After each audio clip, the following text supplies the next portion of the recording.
યજ્ઞ કરશો તો વરસાદ વરસશે. આ યજ્ઞને ને વરસાદને જોડવાની વાત છે. અત્યારના ભૌતિક જગતના ભણેલા ગણેલા લોકો સમજી નથી શકતા, પણ એને સંબંધ છે સાહેબ. યજ્ઞના ધુમાડામાં અને એન્જિનના ધુમાડામાં બહુ ફેર છે વાલા.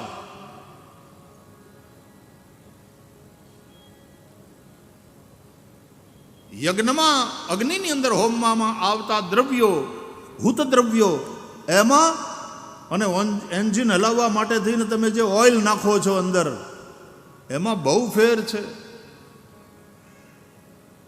કેમ ઋષિઓએ યજ્ઞની અંદર ઘાસલેટની આહુતિ આપવાનું ન કહ્યું? કે ઘી બહુ મોંઘું પડે તો ઘાસલેટથી ઇન્દ્રાએ સ્વાહા કરો.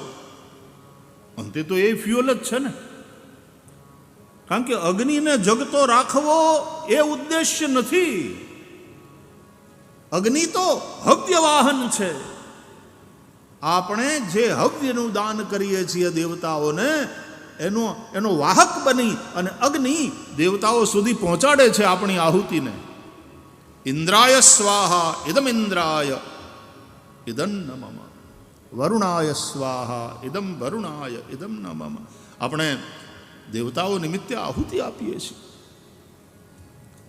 અગ્નિ એ આહુતિને દેવતાઓ સુધી પહોંચાડે છે.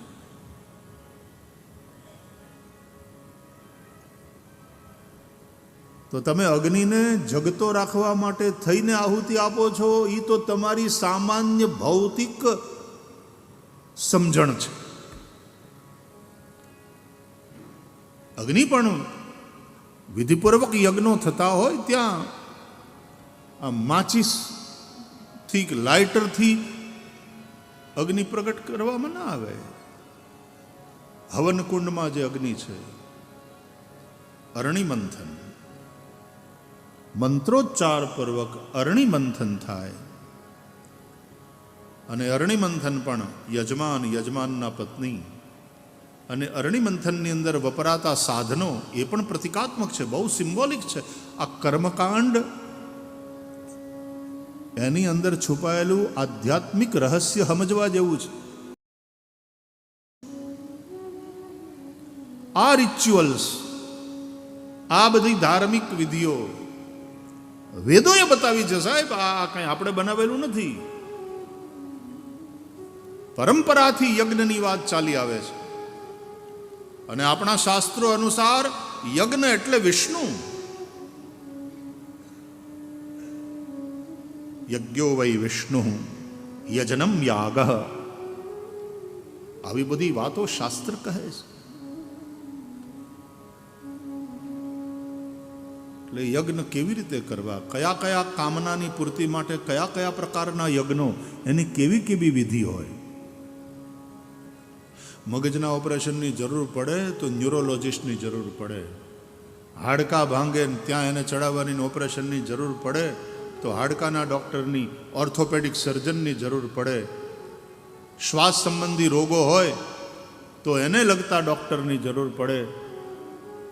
એમ જુદી જુદી કામનાની પૂર્તિ માટે જુદા જુદા પ્રકારના યજ્ઞો અને આચાર્યો કરાવે વિધિપૂર્વક. ત્યાં મંત્ર શુદ્ધિ, દ્રવ્ય શુદ્ધિ, દેશ શુદ્ધિ, કાલ શુદ્ધિ, આ બધાની અપેક્ષા હોય. એ બધું જરૂરી, ત્યારે યજ્ઞ ફળ આપે.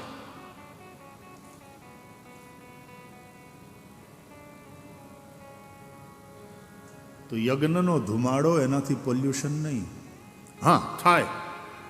ન બાળવા જેવી વસ્તુ, તમે જેનો નિષેધ કર્યો છે આચાર્યોએ, એવી વસ્તુ નાખો હવનકુંડમાં તો પોલ્યુશન થાય. અને એને યજ્ઞ કહેવાય પણ નહીં.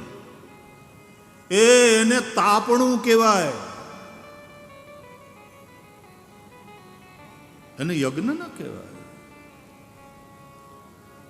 તાપણામાં તમે બાવળના લાકડા ને બીજા લાકડા નાખીને તાપતા હોય શિયાળામાં.